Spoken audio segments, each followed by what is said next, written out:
But we do have a very healthy population in the river. So get your eyes open, right hand side along the river bank, you might see the odd little freshwater crocodile.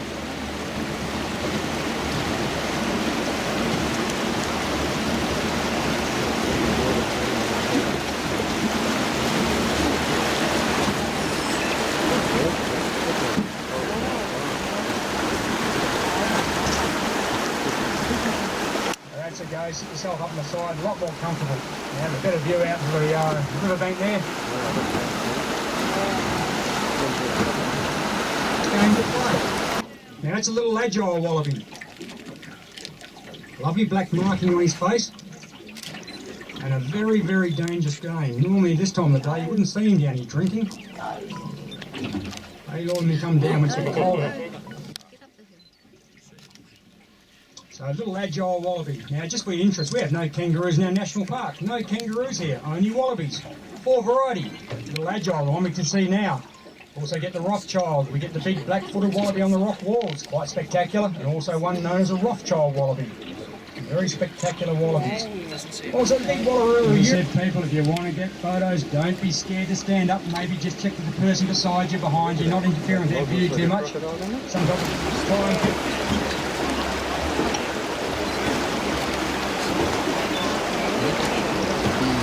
Sitting, as I said, balanced up there in time. Coming past the second boat, then sixth boat, and we might see it. Right above those freshwater mangroves and the paperbark trees, balanced up there in the Oscar Napier Ranges, same reef system. Up to another part of Kimberley, it's quite stunning, being Tunnel Creek and Windsor Gorge. Then it turned and went towards the coastal town of Derby, turned again and came all the way back to the town of Kununurra. Now its total length of build, about 1,000 kilometres. Some places about 6 kilometres wide, and from the top of the river here to the top of the gorge, some areas 100 metres in height. The great colour you can see, oxidisation. That's the effect of sun, wind and rain, a bit of a weathering going on, a bit of a sunburn effect. When you come down here this afternoon to this lovely whitewashed wall, we're sitting 16.5 metres below that changing colour, 16.5 metres. That changing colour up there, that's our average wet season water level. Most wet seasons, water's going to hit that mark, if not go way above that mark. For a few years, but lucky for us, a lot more sand comes from high up in the river, and these big sandbanks, they'll come back pretty much the same area. That power of that water flow, mixed up with the sand, it's like a big sandblaster working, carving away at this once living reef. Now today, our geologists call these a limestone gorge, but we always keep in the back of our mind, they were built from a living organism.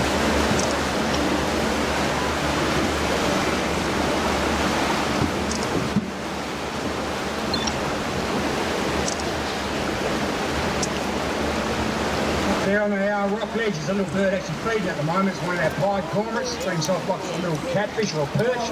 He's just trying to shake him down at the moment. Doing a good job of it. Over the time, our geologists tell us these gorges are extremely stable. Some days you wonder, but you look at the left-hand side of the boat, check these rocks in the centre of the river. Well, I'm pretty sure they came off this rock wall. In our time, we've got nothing to worry about.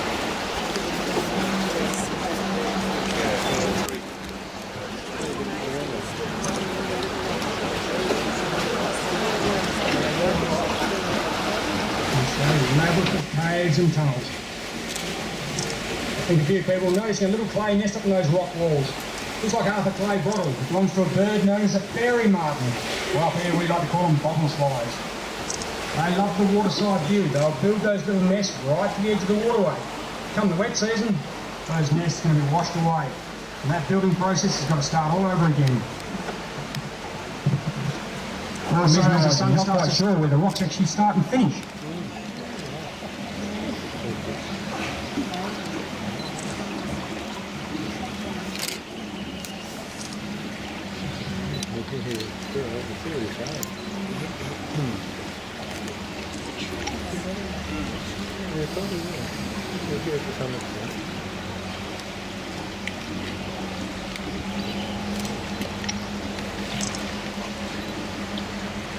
Okay, people, we're going to keep moving along here. Going to slide across to the left-hand side and take us down to the big western river on the left. As I go down there, we go to two big riverbanks, left and right-hand side. Use your imagination. Pick it up here in the wet season. Those big meters of water across the waterway running about 10 metres of depth. Down through the gorge here, some places, after a big wet season, we can have 30 metres of fresh water below us. Very deep section of the river in the gorge. So to give you a bit of a break from the voice in this section, I'm going to slide down to the western wall, walk all over the left-hand side with a lot of force. We look at this whitewashed wall now. You see the erosion lines are long and horizontal, showing the power of that water flow mixed with the sand and sediment. Also, when I come across, you're going to notice a bit of a pink hue up there. What have we got there? Oh, a whistling pipe.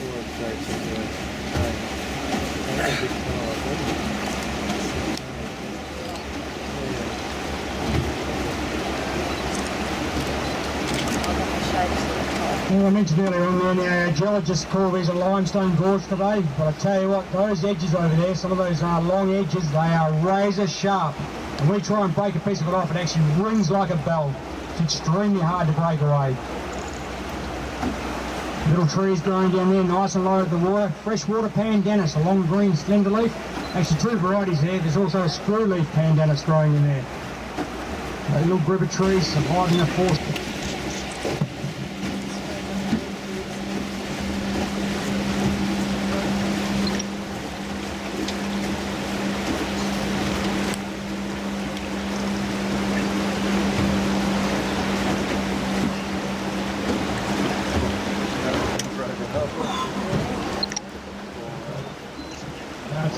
Eastern wall, you can see elaborate caves and tunnels through here. Some of these going far to the left of us to the big Brooking Spring Station.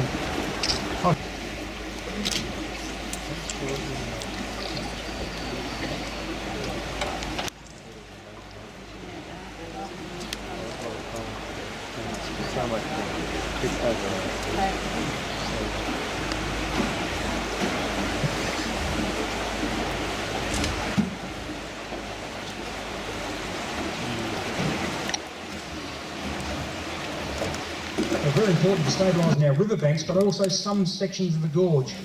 Now, we're going to go past these little mangroves ahead of us there. Here, nice and slow. Of course, the front boat goes past first, and then we come through the middle boat, down here at the back, and we're past at last.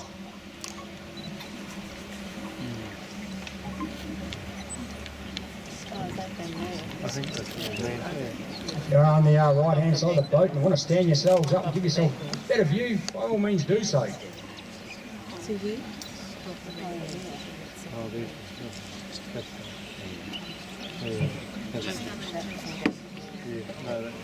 Here is stuff over there. Yeah.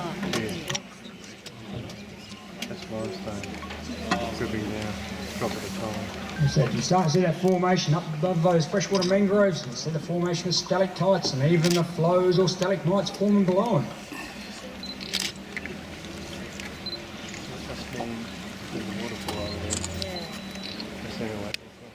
Also that group of trees there, just going past them at the back here, freshwater mangrove, they actually hide the entrance to a very important cave of study.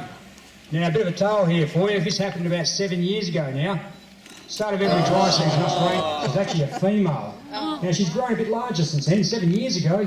Now she lives on a diet of wallaby. She'll go out through the tunnels, drag a wallaby back in the cave, the odd crocodile, the odd bat, and maybe the odd ranger. Down to these caves, you definitely take your torches, if not your cameras. Right, yeah, let's go.